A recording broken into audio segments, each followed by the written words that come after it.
Bienvenidos a Bonita Radio. Esto no es un cuento, esta es la verdad. En breves segundos la periodista Carmen Enita Acevedo estará con ustedes. Bonita Radio está disponible en Facebook, Instagram, Twitter, Spotify, Google Podcast, YouTube, iVoox y iTunes. Agradecemos a nuestros auspiciadores. Cooperativa Seno Gandía, Solidez y Futuro. Y Buen Vecino Café. Nuestras transmisiones son viables también gracias al apoyo de ustedes. Pueden enviar sus donativos accediendo a bonitaradio.net. Allí podrán realizar su aportación a través de PayPal o tarjetas de crédito. También pueden realizar su donativo por ATH Móvil Negocios a la Fundación Periodismo 21. O pueden enviar un cheque o giro postal a PMB número 284. P.O. Box 194000, San Juan, Puerto Rico 00919-4000. Bonita Radio, esto no es un cuento, esta es la verdad. Con ustedes, la periodista Carmen Enita Acevedo, en directo desde el estudio Roberto el Indio Acevedo. Buenos días en una mañana de julio. Soy Carmen Enita Acevedo y estamos en Bonita Radio. Y hoy en Bonita Radio tenemos un programa diferente. Y es porque obviamente cuando estamos en el verano tratamos de bajar el diapasón o la diapasón, como diría mi abuela Reyes Vázquez. Y vamos a hacer entrevistas, ya se los había anunciado, diferentes, más culturales, otro tipo de cultura, aunque también son políticas. Y la conversación se torna un poco más relajada. Y vamos a conversar por primera vez en Bonita Radio con Johanna Rosalí. Bienvenida. Muchas gracias por la invitación. A Bonita Radio, un proyecto, como estaba conversando, que realmente lo que hemos querido tratar de hacer es cambiar la tónica de las noticias desde la profundidad, desde la investigación. Pero ahora queremos hablar en otro tono. Pues tu público tiene que saber que antes de que comenzáramos, yo la entrevisté a ella. Exactamente. Bueno, porque las malas mañas no se quitan tan fácilmente. No se quitan. Qué bueno tenerla con nosotros y nosotras y todo el que se meta, que siempre nosotros tenemos un público bien grande en la diáspora puertorriqueña, en cualquier parte del mundo, como siempre digo. Y para nosotros es importante hacer una entrevista que se salga un poco de lo que tradicionalmente se conversa con una actriz como usted, que lleva sobre 60 años en este trabajo, en este esfuerzo cultural, que ha permanecido desde lo más tradicional, telenovelas, hasta llegar a un momento en su vida que está de la tele a la red, de la tele a Twitter. Y yo quisiera conversar sobre esa transformación, si es posible, y sobre todo el momento en que le llegó. Los medios tradicionales eran lo que usted conocía y lo que todos conocíamos como los de mayor producción cultural. No solo eso, yo he visto la tecnología evolucionar desde el inicio de la televisión, que se dio en 1954, y yo como público, una niña, yo nací en el 48, a mis 6 años se inició la televisión en Puerto Rico, y ya para 1957 yo era parte de la televisión. Es decir, que yo vi las primeras cámaras, claro, las primeras formas de iluminar, las primeras, toda la tecnología, cuando todavía no existían ni siquiera los kinescopios. Y luego vi evolucionar todo eso a los kinescopios, al videotape así de gordo, unas tortas así de grandes. Todo era bien grande. Los cartuchos que eran así como rectangulares, después los cartuchos más chiquititos, después los floppy disks, y bueno, ahora ya todo es digital. Todo eso lo vi. Lo vio, lo vivió, y ahora de alguna manera reproduce los productos y los contenidos que usted tenga a bien compartir en una plataforma que es una plataforma hasta cierto punto rígida, un poco hostil en algunas ocasiones, porque esos son los tonos que tiene Twitter. ¿Cómo fue esa transición? Pues fue mi hija la que me dijo, mamá, yo creo que este medio a ti te puede gustar. Es una forma de expresión que va de acuerdo contigo. Y te confieso, Carmen Enit, que al principio estaba completamente desorientada, y muchas personas que ya eran practicantes de Twitter me brindaron ayuda y me orientaron. una de las cosas que más me gusta de Twitter es precisamente la limitación del espacio. Porque yo me eduqué en periodismo cuando el periodista tenía que escribir su propio titular y medir el tamaño de las letras, que algunas valían menos, otras valían más, para poder escribir el titular. Y ese ejercicio de poder decir lo que tú quieres decir de esta manera, pero entonces esta manera conlleva muchas AES que ocupan doble espacio, así que necesito escribir un titular que tenga IES para que no me para ocupe que sea tanto. más exacto. Entonces ese reto de Twitter de los 140 caracteres para mí era excitante. Yo no comprendí el poder de Twitter para influir en el pensamiento colectivo, para influir en las decisiones de los gobiernos, para influir en la información que va más allá de un periódico de papel o de un micrófono en una emisora de radio, hasta más tarde. Fue cuando comencé a tuitear directamente desde las vistas en la legislatura para la presentación de unos proyectos de ley que protegerían a la comunidad LGBTQI en los lugares de vivienda. Es decir, que no se pudiera discriminar contra una persona de esa comunidad por el hecho de serlo a la hora de concederle o alquilarle o venderle una propiedad. Y yo estaba allí entre el público y utilicé el medio de Twitter para estar informando lo que estaba pasando. Y me di cuenta de lo que eso... del poder que tenía. Del poder que tenía, porque realmente ahí hubo impacto. Usted sintió el impacto entre eso que estaba tuiteando. Exacto. Y había referencia, y había citas, y había el retweet. Y eso obviamente hay ahí una relación con comprendí, el público. Y también eventualmente comprendí el riesgo y hasta las lágrimas que se derraman por un hacer vertical, y comunicar las cosas como las ve, y hay un sector que está prácticamente a salario para contrarrestar eso. Claro. Los fotutos, los troles, que están ahí precisamente para, y no importa si tú estás diciendo haz un día bonito de sol, como tú tienes unas posturas políticos, sociales, económicas, pues hasta eso es censurable para estos fotutos y troles. Es interesante que me hable del apego al espacio, porque es parte de lo que se hace desde el análisis de comunicación, que puede catalogar a Twitter como una red o un estilo de comunicación que puede ser hostil. Porque la gente utiliza ese mínimo espacio para atacar. Porque realmente si tú escribes de una forma directa, porque no tienes mayor espacio, pues ahí no hay contexto, etcétera, etcétera. Pero también se propone el asunto de la concisión. Cómo los periodistas somos tan necesarios a la hora de poder decirle a nuestras audiencias, todo esto que ocurrió en 2 horas, yo lo tengo que sintetizar en 4 párrafos. Exactamente. Y yo creo que Twitter en eso es muy bueno, independientemente de que ahora hay un poco de más espacio si lo pagas, etcétera. No es más de 4 párrafos porque la atención del público tiene que estar ahí. Sí, así que en ese sentido es efectiva. Yo muy de 1000 en 100 me extiendo más allá de varios tweets enlazados por hilo.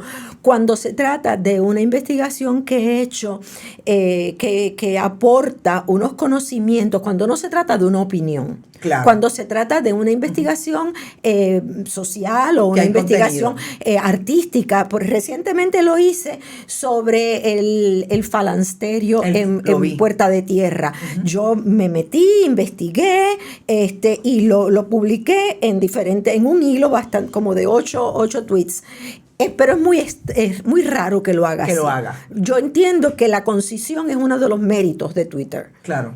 Y como fui estudiante a nivel de bachillerato en la universidad y luego a nivel de maestría en el Centro de Estudios Avanzados de análisis literario. La forma es parte de las cosas que analizamos los analistas de la literatura. Un poema se escribe de tal forma y parte de la manera en que son ubicadas las palabras o hasta las letras en el poema es parte de su arte. Y pues a mí eso me fascina. Eso me fascina, no solamente el contenido, sino también la forma. La forma. Y la forma es importante en estas plataformas porque, valga la redundancia, literalmente la gente se apega a una o a otra por esa forma. Es que yo no quiero leer tanto, yo quiero escuchar o ver más. Y en ese sentido la imagen, el video. Pero ahí hay una transición de la manera en que usted incluso proponía su sentir y su persona política cuando no existían las redes sociales. ¿Cómo lo hacía antes? Ya sabemos cómo lo está haciendo ahora, que sabe que hay un impacto. Antes, ¿cuál era, digamos, su herramienta principal o sus formas de llevar ese mensaje de ser usted políticamente? Lamentablemente dependía de que la persona que me entrevistara entrara en temas importantes de esa índole, que no se limitara a hablar de frivolidades. Y fui entrevistada desde muy tempranito en mi vida. Por eso cuando me correspondió pasar al otro nivel, que fue a ser yo la entrevistadora, asumí unos principios muy míos de practicar la disciplina de la entrevista. Yo, por ejemplo, nunca le pregunté a nadie ¿cómo te sientes? Porque entiendo que el sentir es algo absolutamente íntimo. Íntimo, claro. Yo puedo preguntar cómo enfocas tal cosa, cómo manejas esta situación, cómo te impactó esta situación, pero cómo te sientes. Cada vez que a mí me lo preguntaban, yo mordía con las muelas de atrás. ¿Por qué me haces esto? Sí, exacto. Y bendito, ni siquiera están conscientes. No hay malicia en la mayoría de los casos, aunque siempre también me encontré con periodistas, entrevistadores que venían con las ganas de encontrar el tono amarillo en algo. O la sangre, claro. Eso ha existido a través de la historia. De toda la vida, toda la vida. Pero sí, hubo muy temprano en mi carrera, no en mi infancia, pero ya cuando era una muy joven adulta, que me hicieron preguntas que me dieron pie para tocar temas de índole social. Por ejemplo, yo recuerdo una entrevista que me sacaron en la revista Ángela Luisa. Ajá. Uy, estoy hablando Ángela de cuando los dinosaurios, en que toqué temas de los medios anticonceptivos. Ajá. Y la necesidad de hacerlos disponibles. En aquel momento solamente se hablaba desde ahí, no se hablaba desde el aborto. Hacerlos disponibles sobre todo a la juventud que no estaba casada. Porque se entendía que los que no estaban casados no estaban podían practicando el sexo. Exacto. Entonces, fue una de las poquísimas oportunidades que tuve de tocar esos temas. En cuanto a mis posturas políticas, pues nunca, excepto que sí, yo era contribuyente, yo participaba desde mi época de universitaria, yo repartía periódicos, del periódico Brecha, iba a manifestaciones, pero era ¿Y pasquinó? ¿Alguna vez pasquinó? Fíjate, no pasquiné, pero sí repartía el periódico Brecha en la universidad. Porque esa era la época del pasquín. Lo que pasa es que el pasquín es algo que a mí me choca en mi visión estética de la ciudad y en mi visión de la contaminación visual. Okay. Entonces, entiendo que si hay unos tablones de edictos que sí los hubo en una época para eso nada más. Para eso. Sí. Pues entonces ahí va el pasquín, pero no me pintes la ciudad completa con pasquines, porque ya yo me enteré de que fulano es candidato a no sé qué cosa. Ya no necesito que me lo digas en todos los postes de la ciudad. Y en este momento más, porque antes había que esperar al noticiero de las 5 de la tarde, al periódico de mañana. Pero ahora no hay manera. Ahora no hay necesidad. Te enteras en cualquier momento, incluso guiando a través del celular. Mira, recientemente yo estuve en Japón y estaba precisamente en campaña, había campaña política para el Consejo Municipal de Tokio. Y yo me quedé boquiabierta con la forma en que estaban haciendo la campaña, porque los candidatos, que esto es lo más gracioso, llevan una banda como de Miss Universo. Sí. Llevan una banda que identifican Como si fuera para de qué, España. exacto, para qué puesto es que están postulándose. Hay unos tablones de dictos donde están las fotos y las plataformas de todos ellos, y además pasean por las áreas comerciales o de mucha densidad poblacional, que en Tokio es Hay todos mucha lados, con unos altoparlantes que van bien bajitos. Nada de Interesante. tumbacoco. Interesante, Nada no había de tumbacoco, tumbacocos, no. ni había boceteo. No, para nada. Ajá. Y yo dije, pero mira qué civilizado es Bueno, y bueno, ya tú ves. son sociedades milenarias, sabemos. Bueno, de pero en lo- otras cosas Bueno, están bastante atrasaditos. Definitivamente. La Están cuestión de bastante los derechos atrasados. civiles tienen unos Están bastante problemitas atrasados en derechos humanos, sí. En derechos humanos están Sí. bastante atrasados. Pero volviendo al asunto de la herramienta, definitivamente tenía que haber un interlocutor para que usted pudiera tener alguna exposición de esas posturas políticas que pueden ser en lo social, como usted dice también en lo económico, pero sobre todo en un país que vive muy apegado a la discusión político partidista, que siempre digo desde el punto de vista mucho más amplio, la política es todo, la manera en que vivimos, la manera en que no queremos vivir, incluso las marginaciones sexuales, etcétera, etcétera. Pero en este momento, la reproducción de sus mensajes puede ser esa chispa que le eche, le dé la posibilidad a otro dentro de los troles que no están de acuerdo, pero de gente que sí está de acuerdo también a avivar la discusión. Ujú.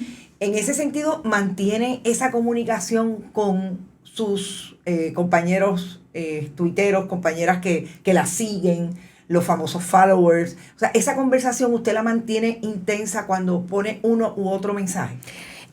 No directamente. Ok. Para empezar, yo personalmente sigo mayormente fuentes de noticias. Okay. Sigo fuentes de noticias de Estados Unidos, de Inglaterra, de Francia, de Italia, de Alemania, de América del Sur, de Centroamérica, porque así me entero de lo que no me enteraría de otra manera. De Claro. hecho, yo las noticias las recibo a través de Twitter. Sí, usted no ve televisión, entiendo. No, yo no tengo ni siquiera cable. Ok. Yo hago downstreaming, bajo cosas Ok. por internet. Y Y esa decisión antes de que siga, porque no lo vio necesario, pasó algo, eso lo activó. francamente no me hacía falta. No me Interesante, hacía porque falta. quiere decir que hay ausencia de contenido que le llame la atención en... Pues, francamente, cuando en la prensa escrita se publica algo que me puede interesar, siempre tengo gente que me lo envía. Ok. Que me lo envía. Pero que son mayormente columnas de opinión. Sí. Pues no son noticias, porque la noticia, ya te digo, yo la tengo antes. porque la de que dinámica de lo llegue digital- a la televisión o a la radio. O a la radio tradicional o a la prensa escrita. Exactamente, yo la tengo antes, porque ya te digo, estoy suscrita a todos estos. Ujú. También sigo personas que son hacedores de cultura, hacedores de movimiento social, hacedores de economía, hacedores de altruismo, y que yo quiero saber lo que están haciendo y quiero saber lo que les importa. Tengo amistades a las que sigo porque sus vidas cotidianas me resultan simpáticas y son mi relajación. Exacto. Mi relajación. Pero definitivamente Twitter para mí es una forma de informarme, de entretenerme, de mantenerme vigente a través de todos esos seguidores que se están multiplicando exponencialmente.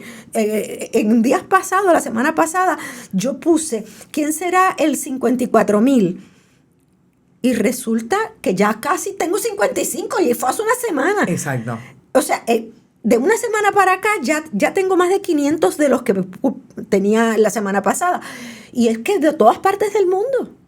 De todas partes del mundo, desde Bangladesh a Sri Lanka, a Arabia, a Rusia.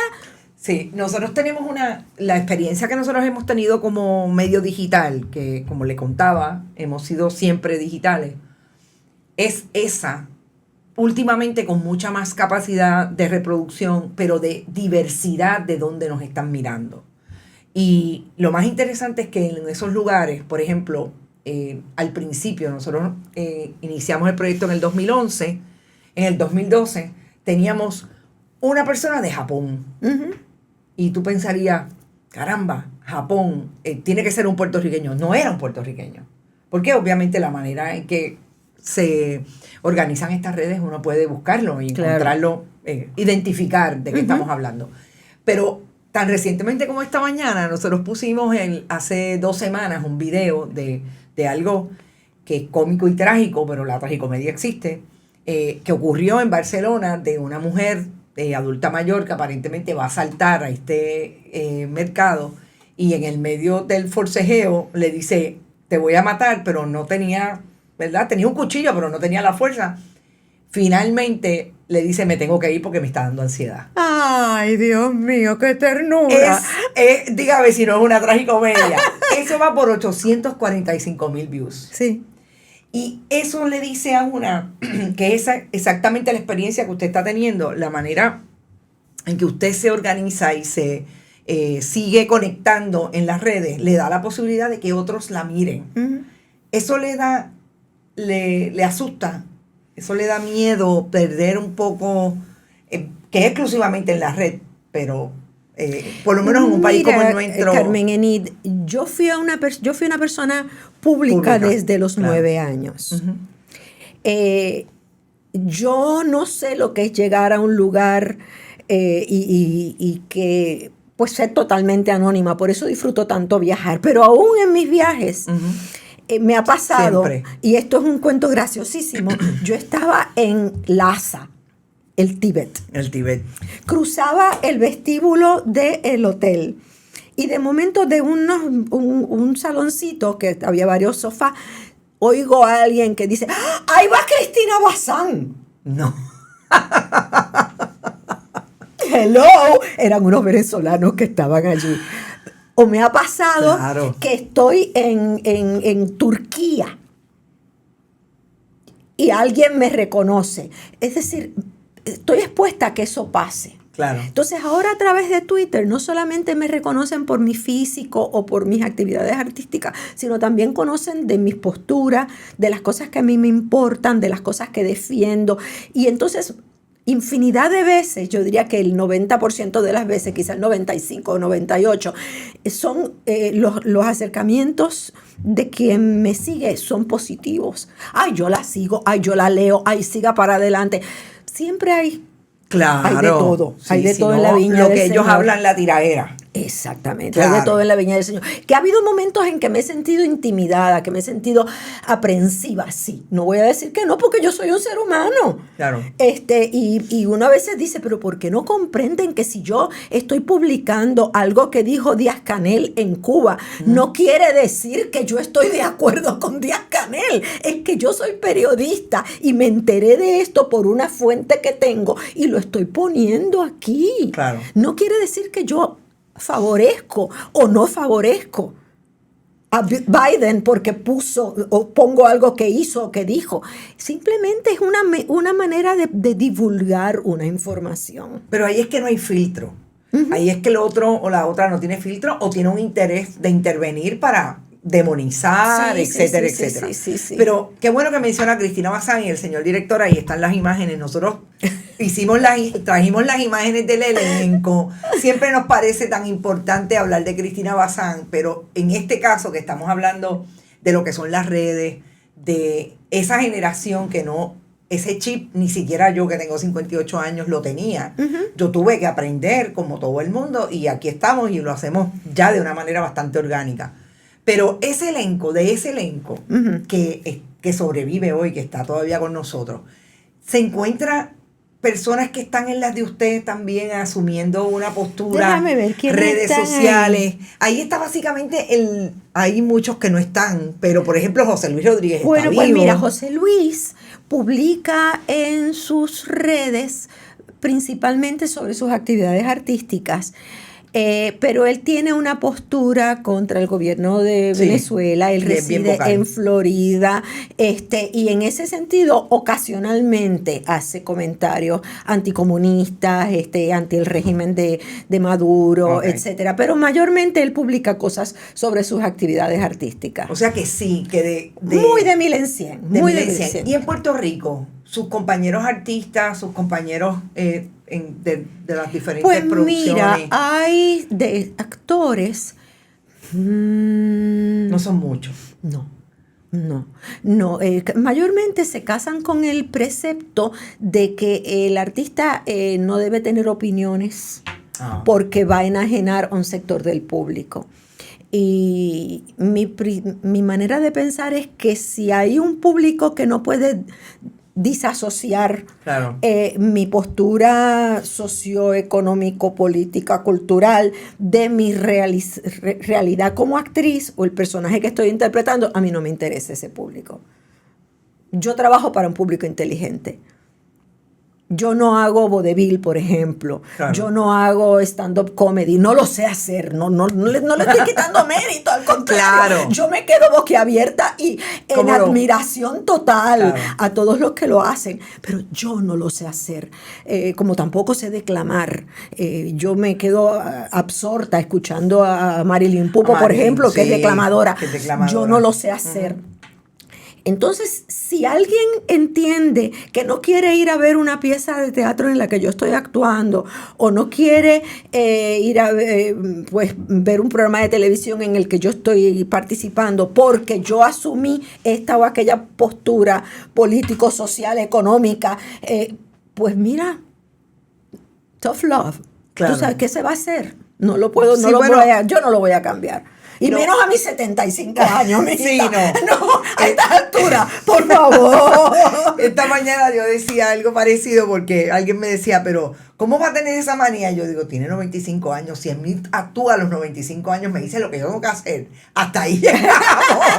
Hasta ahí llegamos, no. Exacto. Ahora se me hace difícil que alguien me diga lo que tengo que hacer. Exactamente. Yo creo que- Yo tenía siempre tuve la espera, podemos decir, la manera de pensar Ajá. de que cuando yo llegara a los 50 años iba a adquirir el derecho a cagarme en la alfombra. Ah, muy bien. Y muy ya bien. tengo 75, Exacto. llevo 25 años cagándome en la alfombra.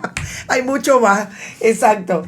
Parecería que tenemos que ceder, pero es todo lo contrario. Se al supone que haya más contrario. libertad. Sí, porque es que además la ventaja de ser viejo, si se envejece con sabiduría, es que se sabe las consecuencias de las posturas que asumimos.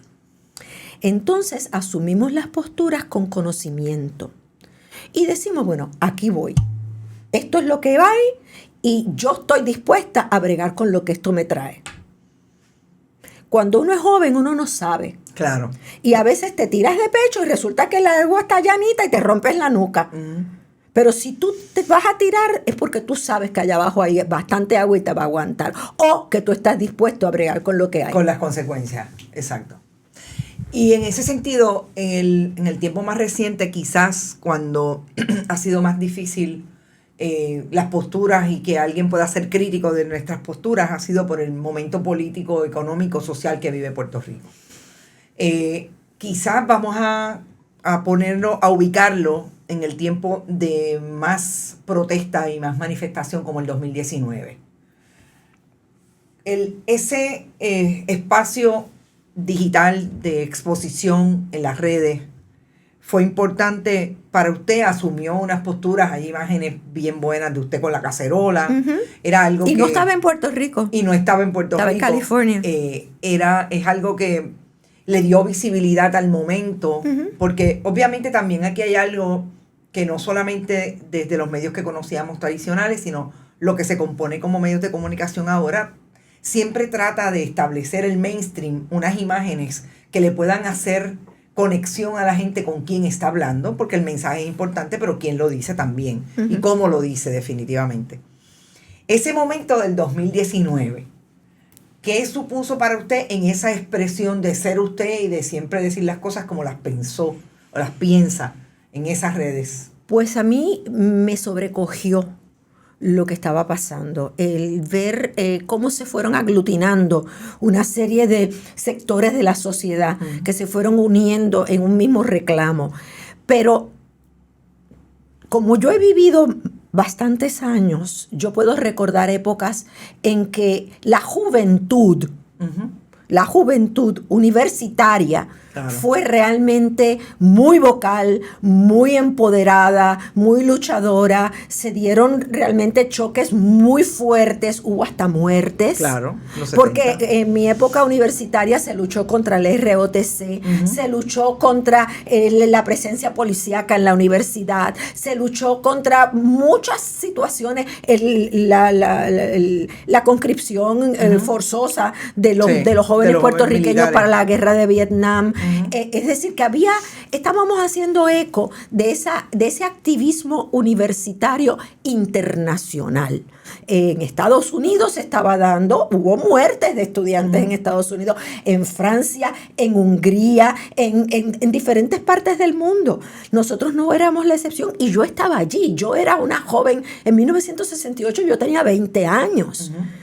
En ese año yo viajé a Europa y llegué a Francia justo después de que habían sucedido las manifestaciones universitarias. Es decir, que lo que sucedió en 2019 a mí me sobrecogió y me complació, porque vi que no eran solo los estudiantes los que estaban dando la batalla. Había de todo. Había de todo. Y se manifestaron de todas maneras. Que si desde la yoga, que si desde los kayaks, que si desde los bailarines, que si los de artes plásticas, que si las mujeres, que si los niños, que si los viejos. Y estaba todo el mundo, porque había una indignación colectiva. Y lamentablemente he estado a la espera de que esa indignación se traduzca a otras cosas que estamos viviendo y que son igualmente indignantes. Pero no se ha dado, esa chispa no ha vuelto a darse. El colectivo, yo siempre traemos acá el ejemplo de que el colectivo definitivamente reacciona muy diferente en diferentes momentos y hay que ver qué es lo que lo motiva y qué es lo que lo mueve. En aquel momento yo creo que veníamos de un 2017, de un huracán María que todavía en el 2019, todavía hoy no se acaba el efecto del huracán María. Y yo creo que estaba demasiado vivo, gente que se fue del país sin querer irse del país. Así que yo creo que se habían dado unas condiciones para que la gente, y finalmente el Telegram chat un poco dice, o sea, encima que nos tratan mal, que estamos mal, te burlas de mí. Se burlan. Yo creo que el puertorriqueño, siempre digo, y las puertorriqueñas, todo lo podemos permitir, muchas cosas que no deberíamos, menos que nos cojan de pendejos. Y yo creo que incluso esa expresión en el propio Telegram chat sacó a la gente. Por muchas razones podemos hablar de machismo, podemos hablar el síndrome del túmbame la pajita, pero es algo que fue la gota que colmó la copa. Yo recuerdo que todo comenzó con lo primero que publicó Sandra Rodríguez Coto, fue de las aseveraciones que hicieron, los comentarios que hicieron respecto a Melissa Mark Viverito, que había sido presidente del Consejo Municipal de Nueva York, puertorriqueña, educada en Puerto Rico, de madre puertorriqueña, y la trataron de puta. Pero de puta no por actividad sexual, sino por ser incordia, por ser por mortificarlos, por ser la pajita dentro del ojo, por no ser complaciente. Exactamente. Y eso fue lo primero. Eso a mí ya me indignó suficiente. Sí. Cuando vino lo otro, lo de cogemos de pendejos hasta los nuestros, no necesitan unos cadáveres, ya eso fue lo que indignó al resto de Puerto Rico, pero ya yo estaba indignada desde lo primero que publicaron sobre Melissa. Claro. No por ser Melissa, a quien conozco, no por ella, sino por meramente, o sea, que falta de respeto hacia una mujer porque tiene unas posiciones políticas diferentes. Y claro, me vi muy identificada, ¿verdad? Me vi muy identificada, porque ya yo llevaba bastantes años en Twitter y había sufrido ese tipo de ataque también. Y había sufrido también la merma en oportunidades de trabajo por el hecho de mi postura. Lo cual, a mí a estas alturas, como te dije, me da igual. Claro. Me da igual. Pero no deja de ser indignante. Además que se repita en el siglo XXI. volvemos. Ustedes vivieron un momento de cambio. Absolutamente. Un momento de cambio, de convulsión, Primera, Segunda Guerra, ahí está todo lo que sufrió el mundo en aquel momento, las dictaduras latinoamericanas. Obviamente nosotros con una conciencia, esa generación que tuvo una conciencia en unos sectores hacia ese proyecto latinoamericano que se vio atravesado por la intervención de Estados Unidos en las dictaduras, etcétera, etcétera. Y yo me pregunto si ahora mismo con otras connotaciones, con otras realidades, nosotros no estamos viviendo un cambio y bien acelerado, que nos retrotrae al fascismo, por ejemplo, desde el fundamentalismo religioso. ¿Cómo está mirando esa posibilidad de que en efecto eso pueda convertirse en aquello que usted vivió y que coaguló en movimientos sociales fuertes que no solamente en aquel momento fueron los jóvenes, sobre todo desde las universidades, pero en este momento parecería que todo el mundo está en el mismo nivel de sufrir esos embates? Pues para mí es realmente sobrecogedor y chocante ese movimiento del péndulo hacia la derecha fundamentalista, política, religiosa, de control de la actividad sexual, de la reproducción, etcétera. Porque mi evolución personal y humana fue creciendo hacia la libertad. Claro. Yo nací en 1948, yo soy un bebé de posguerra. Mis padres se casaron en 1946. Ellos habían pasado la guerra con todas las limitaciones que eso conllevaba, limitaciones de tipo de alimentación, de actividades sociales, de todo. Y por fin, cuando terminó la guerra, pues se casaron. Era dificilísimo conseguir vivienda porque se hizo muy poca construcción. Era la época en que todavía la gente no compraba casas, sino que vivían alquilados. Pero mi niñez y mi adolescencia fue durante una ola de crecimiento, cada vez con más libertades, más libertades, más libertades, más libertades. Cuando llegando a la universidad, nosotros los que teníamos 20 años, nos enfrentamos a nuestros padres y a nuestros abuelos. Fue chocante para ellos, pero nosotros no teníamos otra alternativa porque la libertad nos llamaba, nos seguía llamando y cada vez más y más y más. Entonces ahora llegar a la vejez y ver que el péndulo se está moviendo en la otra dirección. Casi me quita el aliento, pero es que ya yo he llegado a la conclusión de que el poder, ese 0.00001% de los que controlan el mundo no pueden bregar con la libertad, no quieren que el individuo sea libre, no quiere que la masa piense, no quiere que la masa piense. Y eso conlleva unos cambios en la educación, eso conlleva unos cambios en el entretenimiento, eso conlleva unos cambios en el dinero disponible para que la gente utilice. Vamos a tener a la gente satisfaciendo necesidades básicas de electricidad, de agua, de comida, de transportación, para que no usen el dinero para otras cosas. Y eso me quita hasta el aliento, honestamente me asusta mucho. Asusta. ¿Y cómo ve al país moviéndose frente a eso? Usted habla de no le voy a dar la oportunidad, voy a encarecerlo todo. En el caso de Puerto Rico, voy a encarecerlo, voy a privatizarlo. No solo aquí. No solo aquí, si tú lees las noticias en España. Estamos claros. Es así. Pero en términos de sacar este ejemplo para decirle que ahora mismo yo no sé si van a poder pagar el agua y la luz. O sea, porque lo sigue cerrando a tal punto que lo que hay, el efecto es desplazamiento. Así está España, así está en los países latinoamericanos más ricos como Chile, por ejemplo.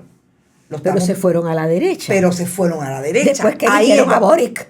Ahí es donde... Dios mío. Pero ahí es donde vamos. Entonces, ¿cómo ve al país reaccionando? Al país puertorriqueño.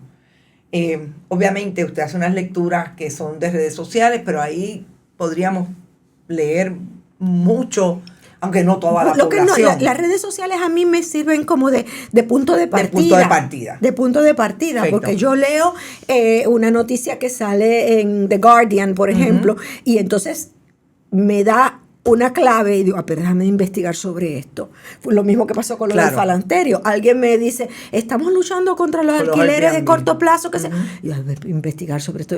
Y entonces me llevé la sorpresa del concepto de falansterio, que es desde el siglo XIX. Y es un concepto socialista, precioso. O sea, Y bien construido. Sí, no. Y era el colectivo de los trabajadores que viven y trabajan y compran y tienen vida social todos juntos en un mismo espacio. Precioso. Pero ¿cómo yo veo hacia el futuro? Yo quiero ser optimista porque tengo nietos. Ya tengo 3 hijos adultos que son gente... Lo más importante es que son gente honesta. Que creo que lo más maravilloso que puede decirse de un hijo, desarrollé, cultivé y crié un ser humano que es honesto y digno. Ya, esa parte ya la cumplí. Ahora tengo 4 nietos que no sé qué mundo le vamos a dejar. Y eso a mí me angustia. Por eso yo me mantengo activa. Por eso yo quiero y utilizo la herramienta que tengo. Y me preguntaste antes cómo yo antes de tener las redes manifestaba. Pues mira, yo he sido periodista y he sido actriz. Y como periodista he sido conductora y vamos a decir, directora de la información que se incluye en el programa. La puede escoger. La podía escoger, claro. o hasta el enfoque que le daba a lo que el productor me traía. Vamos a entrevistar a este señor que es abogado, que va a estar hablando sobre X y Y. Pero entonces la manera en que yo le hacía las preguntas, o las preguntas que le hacía, fundamental. Eso salía de mí. Luego hice programas que yo era la que decidía qué temas se cubrían. Y como actriz he escogido también los vehículos en los que me he trabajado. Yo he hecho obras que tocan sobre el derecho a la muerte. He hecho obras que tocan sobre el transvestismo. He hecho obras que tratan sobre el derecho al aborto. Y las he escogido. Porque lo más maravilloso es poder decir no. Claro. Yo he sido bien afortunada en mi carrera de casi 66 años de haber podido decir no muchas veces. Eso yo reconozco que es un privilegio. Es una cosa que me ha dado la vida, estoy muy afortunada de haber podido decir no y haber podido guiar los vehículos de mi carrera, de mi quehacer como actriz, para poder decir las cosas que quiero decir. Ahora a través de las redes sociales, pues ahora es mucho más libertad. Ahora es más fácil. Ahora es más fácil.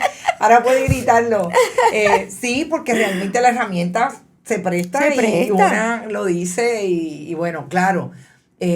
Yo me imagino que a usted le pasará igual. Yo soy periodista y yo trato de ser...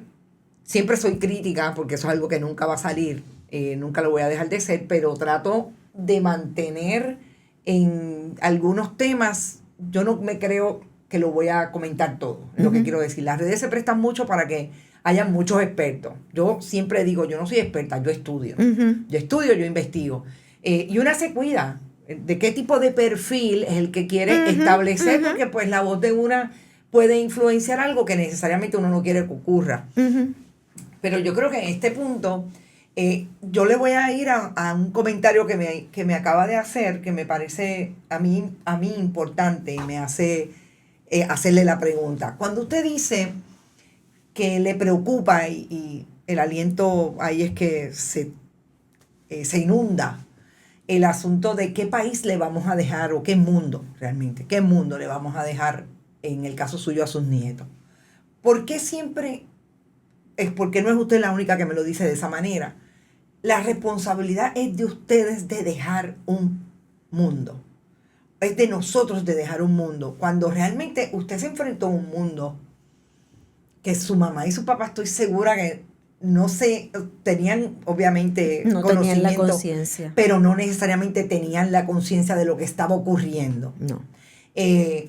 porque uno tenga conciencia, la responsabilidad es de nosotros aquí y ellos, ¿cómo Bueno, los ubica a ellos en el... Debo corregir, en la sí ecuación? tenían conciencia. Mi papá, desde muy joven, fue republicano en Puerto Rico, Sí. y luego pro estadidad y pro americano. Sí, sé lo que significa eso, porque yo también mi tengo- abuelo, su papá, fue ingeniero práctico de la Central Aguirre. Ajá.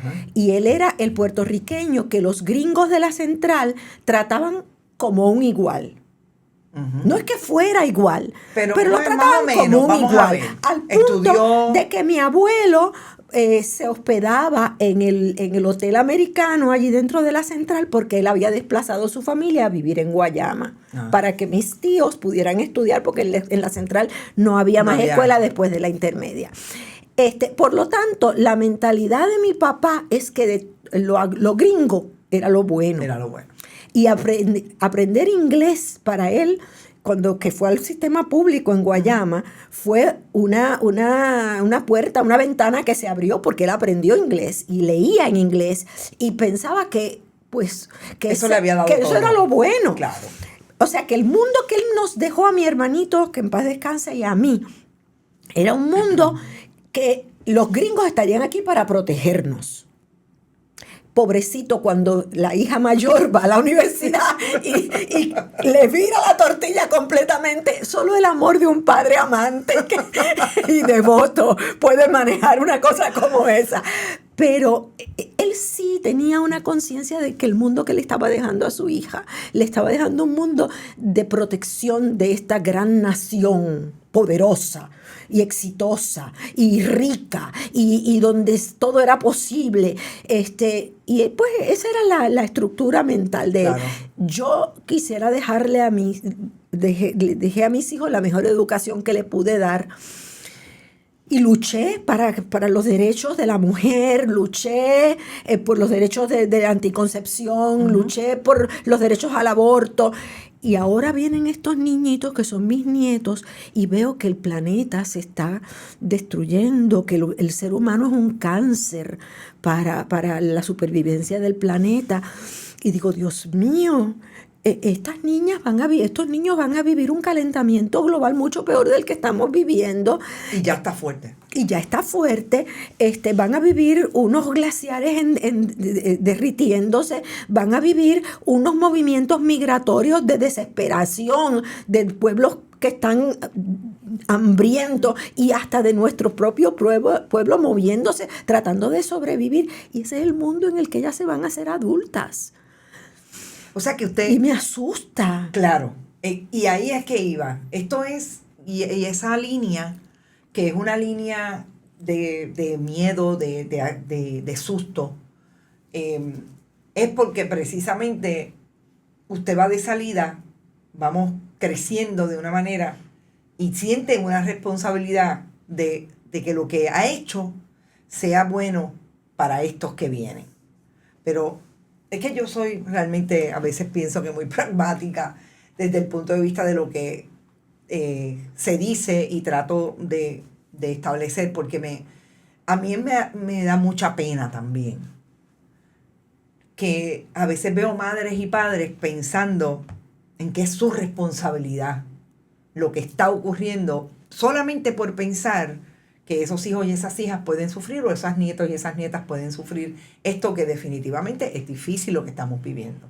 Y eso me da pena, porque quizás porque siempre he creído que nosotros también hacemos y deshacemos en nuestra vida, y los padres y madres tuvieron las herramientas que tuvieron. Sí, pero es que la responsabilidad es Llega hasta el individual. final. Exacto. Es individual. Exacto. Y es colectiva. Y es colectiva. Cada uno de nosotros tiene responsabilidad. Estoy de acuerdo, Yo claro. no puedo botar basura Extrapolarme. sin segregarla, porque yo tengo esa responsabilidad.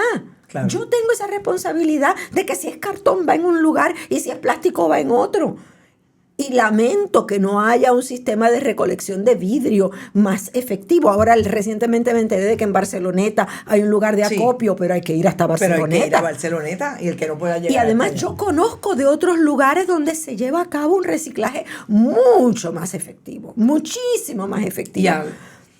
Cuando yo vivía los veranos en Francia, había que ir a la déchetterie a llevar la basura.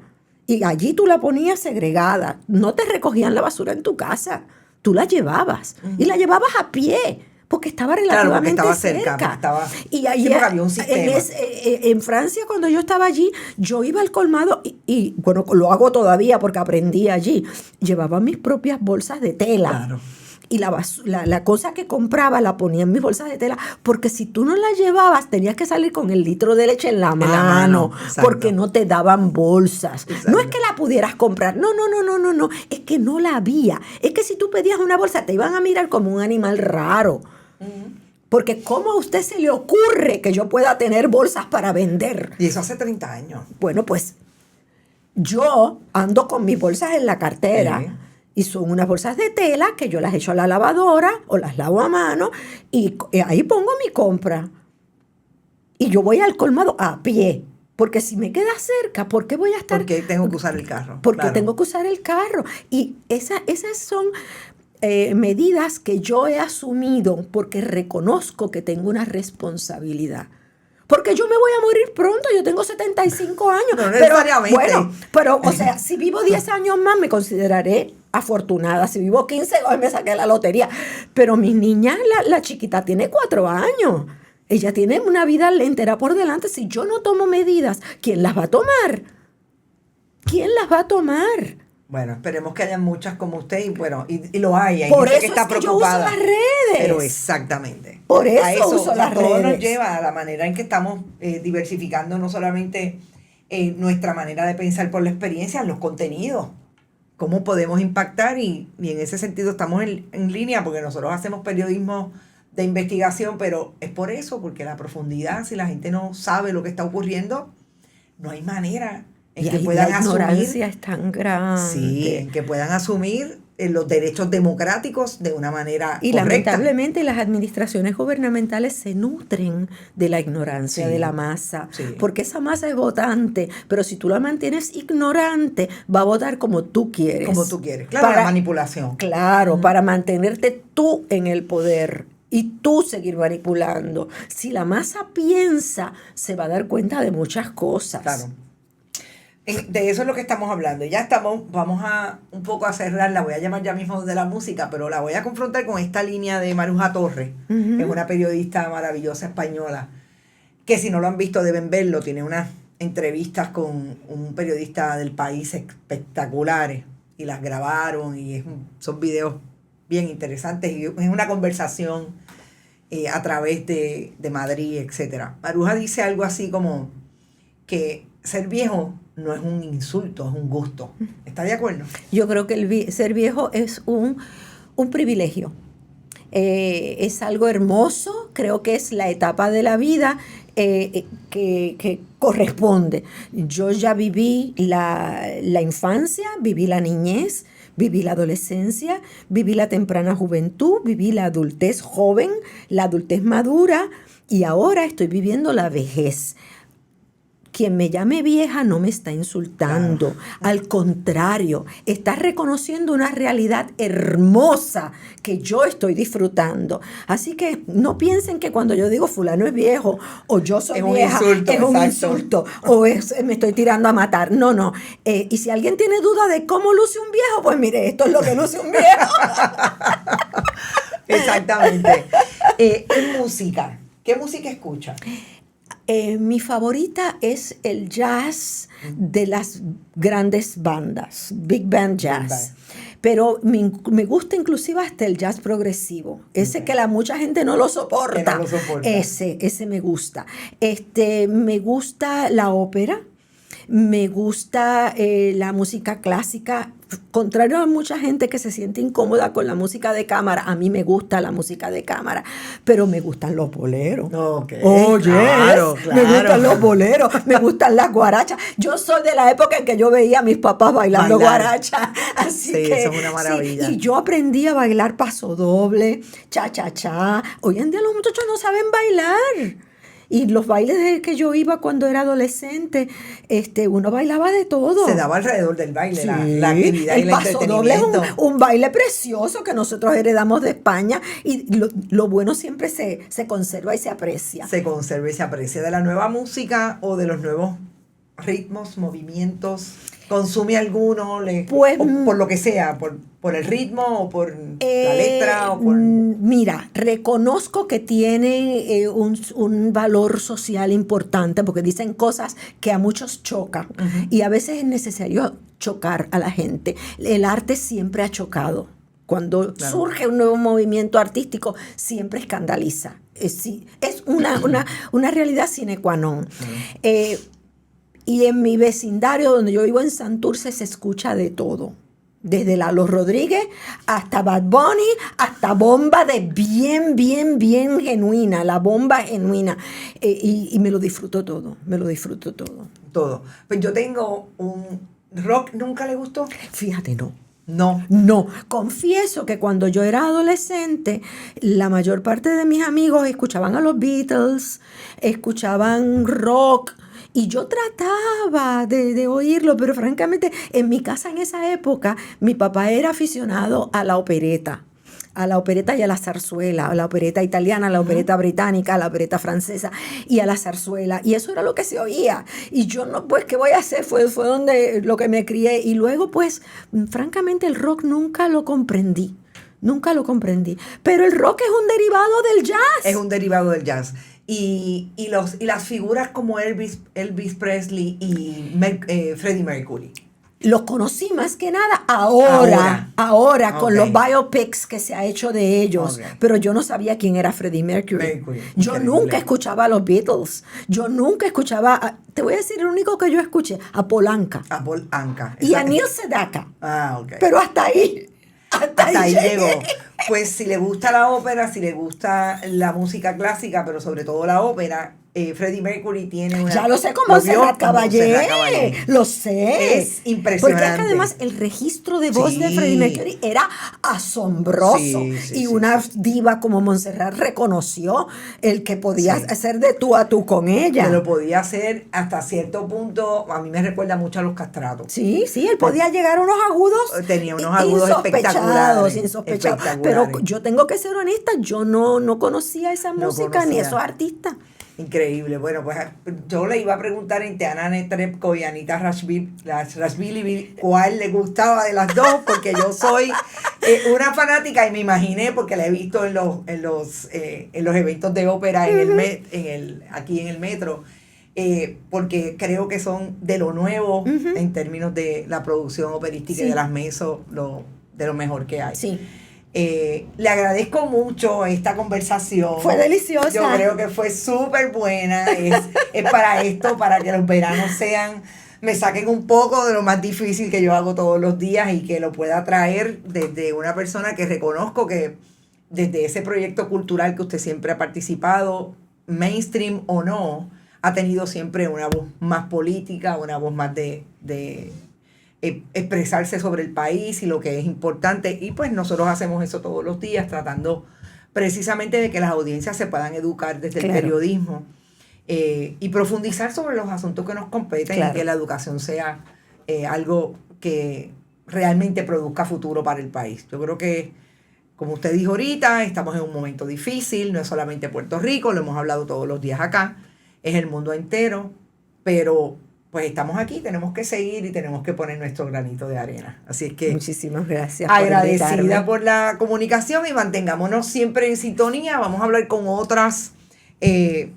personas que nos puedan dar la posibilidad desde la cultura. Tengo una entrevista desde México con la compañera periodista Sara Lovera, que hace un trabajo increíble en un país donde sabemos que el periodismo ha estado tan amenazado por tantas vías, pero sobre todo también hace un país desde el punto de vista de género, de las mujeres, y quiero conversar con ellas. Así que gracias por estar, seguimos en esta línea de entrevistas, pero por ahí también vienen otros invitados, como siempre, que hacen su trabajo desde la investigación, compañeros periodistas que están haciendo un esfuerzo porque el país conozca y sepa realmente, para que ustedes puedan seguir ejerciendo el ejercicio, valga la redundancia, seguir ejerciendo el derecho, que por ahí vienen las elecciones, que supuestamente es más importante. Siempre vienen por ahí. En la democracia. ¡Éxito! Nos vemos en la próxima.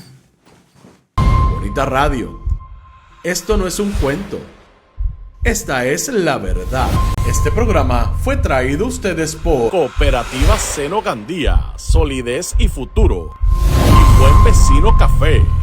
Y no olvide que puedes realizar sus donaciones a través de ATH Móvil en la sección de negocios como Fundación Periodismo 21. O puede acceder a nuestra página de internet bonitaradio.net y donar a través de PayPal o tarjetas de crédito. También puede enviar cheques o giros postales a nombre de la Fundación Periodismo Siglo XXI, PMB 284, P.O. Box 194000, San Juan, Puerto Rico 00919-4000. Bonita Radio, esto no es un cuento, esta es la verdad.